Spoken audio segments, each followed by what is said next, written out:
Hey mga langga, shout out lang sana ako no ako ang sister. So kanang isa po din siya sa ko ang sister nga kuan ba. Nga malambing ba siya sa kuha tapos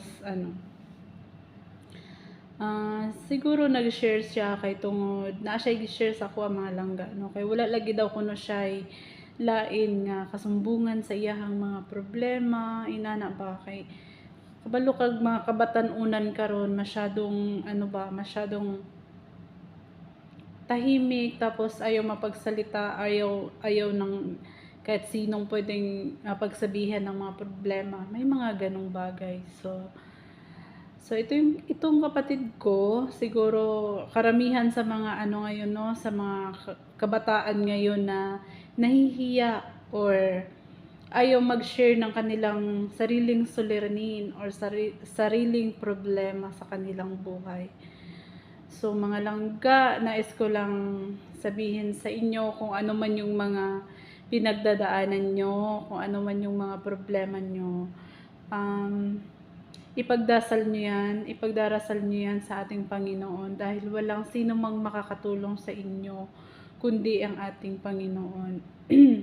Kung nabibigatan kayo sa ngayon ng pinagdadaanan nyo, kung wala kayong mapagsabihan, kung wala kayong ibang mapagpagkatiwalaan, subukan nyong ilapit sa Panginoon yan dahil siya lang ang nakakaalam sa puso't isip nyo, siya ang Diyos lamang ang nakakaalam niyan. Kaya gusto ko lang sabihin sa iyo, sis, kung ano man yung problema mo, pwede mo namang sabihin sa akin.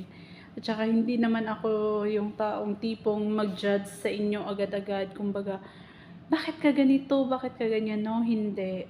Mas bibigyan kita ng mas magandang advice na yung kumbaga makakagaan sa puso mo or sa damdamin mo or sa mga dinadala mong suliranin, makakabawas man lang, di ba?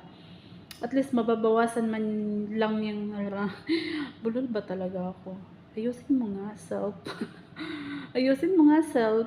What I mean mga langga. Gusto ko lang sabihin na nandito lang ako. Kung kaya mong sabihin sa akin, sabihin mo. Nang sa ganon, malay mo, yung mga pinagdadaanan mo, napagdaanan ko na pala, 'di ba? So, makapagbigay ako sa iyo ng advice, kumbaga advance na pag-isipan mo to, na ganito yung gawin mo kasi 'di ba? Tsaka, wag mo i-pressure yung sarili mo sa